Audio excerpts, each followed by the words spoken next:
कक्षा छठा की सामाजिक विज्ञान की पुस्तक अध्याय 3 जिसका नाम है स्थल रूप एवं जीवन। स्थल रूप एवं जीवन, जिसको इंग्लिश में हम लोग बोलेंगे land form and life. Land form and है ना।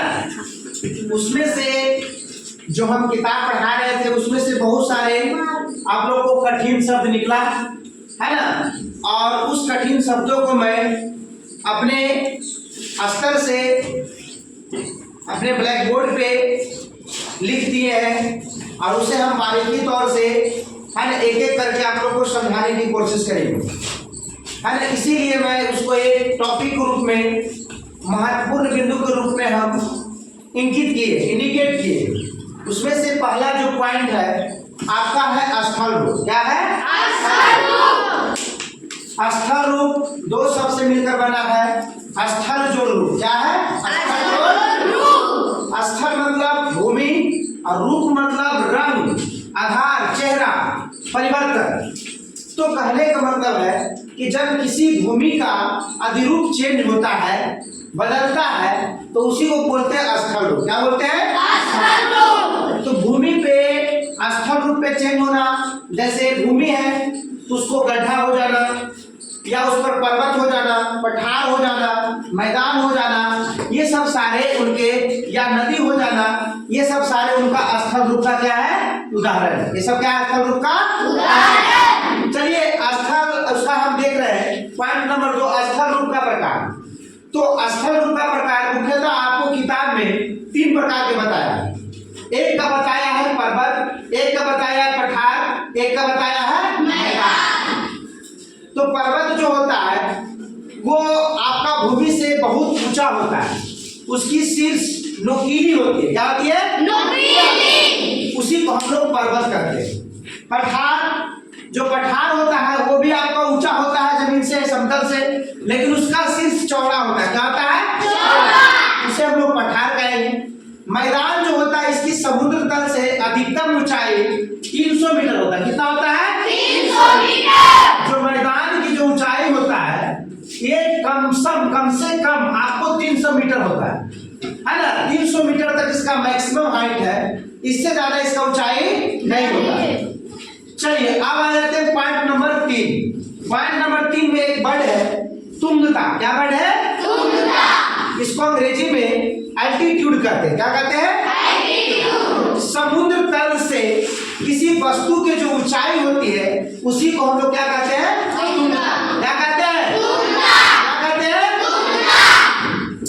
अब देखिए आता है point number 4। Point number 4। Point number 4 में है वर्षण। क्या है? वर्षण। तो आपको आसमान से है ना, आसमान से या वायुमंडल से या बादल से है ना, ऊपर से यदि जल का कोई रूप हो, चाहे जल आपका वर्षा में गिरे, चाहे आपका बुध में गिरे, चाहे हिमपात में गिरे, तो ऐसे चीज को हम लोग क्या कहेंगे? वर्षा। मतलब आपका कहा जाए कि आसमान से जल का कोई रूप हो, चाहे आपका वो वर्षा के बूंद के रूप में हो, चाहे आपका बर्फ के छोटे टुकड़े के रूप में हो, चाहे वो ओले के रूप में हो, चाहे वो हिमपात के रूप में हो, तो ये जो प्रोसेस हुआ उसी प्रोसेस को क्या कहेंगे? वर्षा। क्या कहेंगे? वर्षा।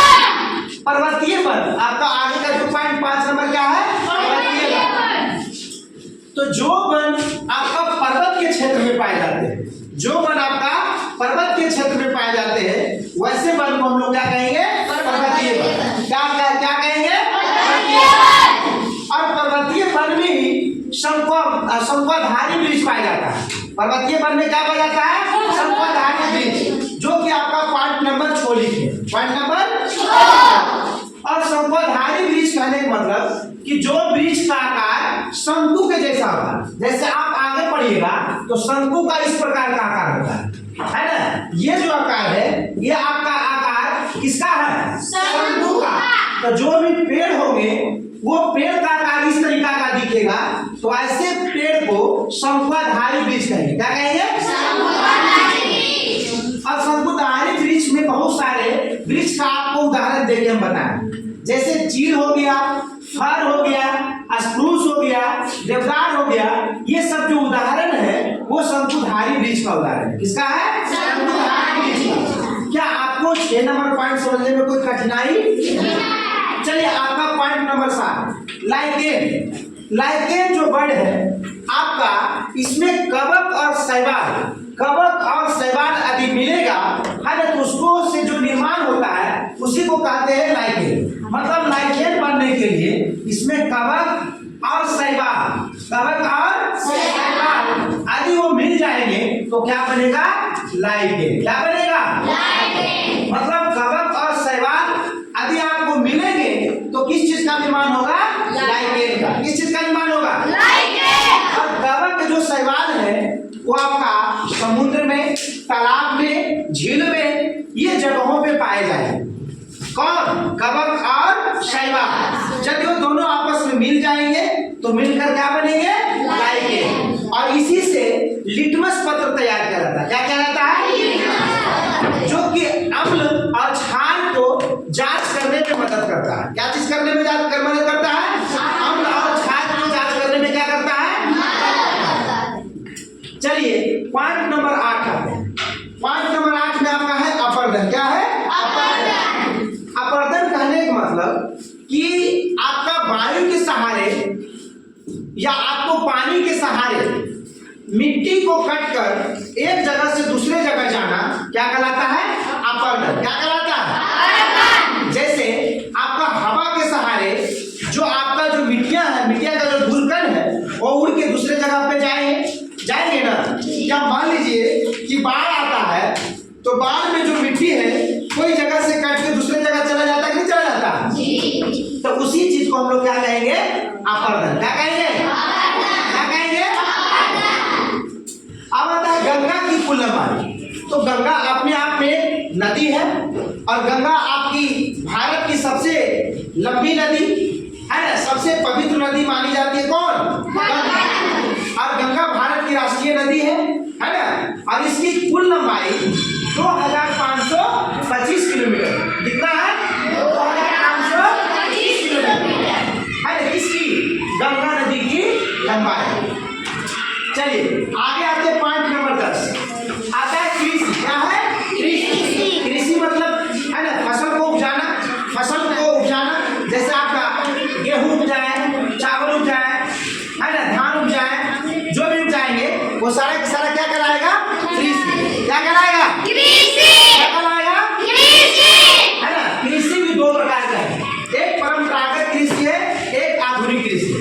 परंपरागत कृषि जो कृषि वर्षा पर डिपेंड करता है उसे परंपरागत कृषि कहेंगे। जो कृषि वर्षा पर डिपेंड नहीं, आपका हैंडपंप है ना, मोटर है ना, ये सब जो आजकल जो आधुनिक सुविधाएं प्रदान की गई है उस पर डिपेंड करके किया जाता है कृषि, उसी को कहते हैं आधुनिक कृषि। पॉइंट नंबर 11 संगम है 2 या 2 से अधिक नदियों का जो मिलन स्थल होता है उसको क्या कहते हैं? संगम। जैसे इलाहाबाद में गंगा यमुना सरस्वती, ये नदियां मिलती है तो इलाहाबाद गंगा यमुना सरस्वती का क्या हुआ? संगम स्थल। क्या हुआ? संगम स्थल। चलिए पॉइंट नंबर आते हैं 12। पॉइंट नंबर 12 में है माउंट एवरेस्ट की ऊंचाई। माउंट एवरेस्ट की ऊंचाई। तो माउंट एवरेस्ट की जो ऊंचाई है बहुत सारे किताब में 8848 मीटर भी रहते हैं और बहुत सारे किताब में 8849 मीटर रहते हैं है ना। तो इसलिए आप दोनों को याद करिए। क्या कीजिए? दोनों को आप याद करिए। चलिए पॉइंट नंबर आते हैं 13। तो पॉइंट नंबर 13 है तिब्बत का पठार। तिब्बत का पठार, इसको हम कहते हैं विश्व की छत बोलते हैं, दुनिया की छत बोलते हैं। इसकी जो ऊंचाई है ना 4500 मीटर। कितना है? 4500 मीटर।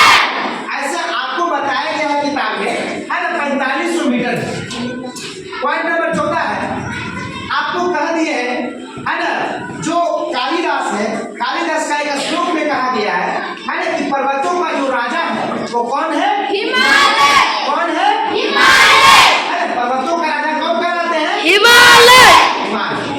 चलिए इसमें से आपका पॉइंट नंबर 15 है। पॉइंट नंबर 15 में मरुस्थल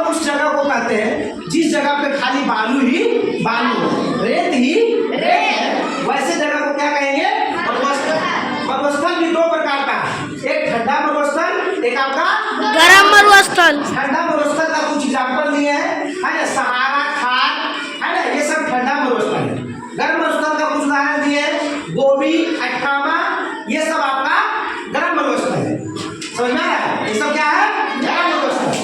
चलिए इसमें से आपका कुछ पॉइंट लिखे, जैसे इसमें आपको लिखा हुआ है m.s.m। अगर इसका फुल फॉर्म पढ़ेंगे तो m for mean, s for sea, l for level, मतलब मीन सी लेवल।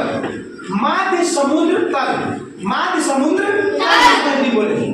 इसमें से और कुछ लिखे हैं कि विश्व का सबसे ऊंचा चोटी क्या होगा? Mount Everest. क्या होगा? Mount Everest.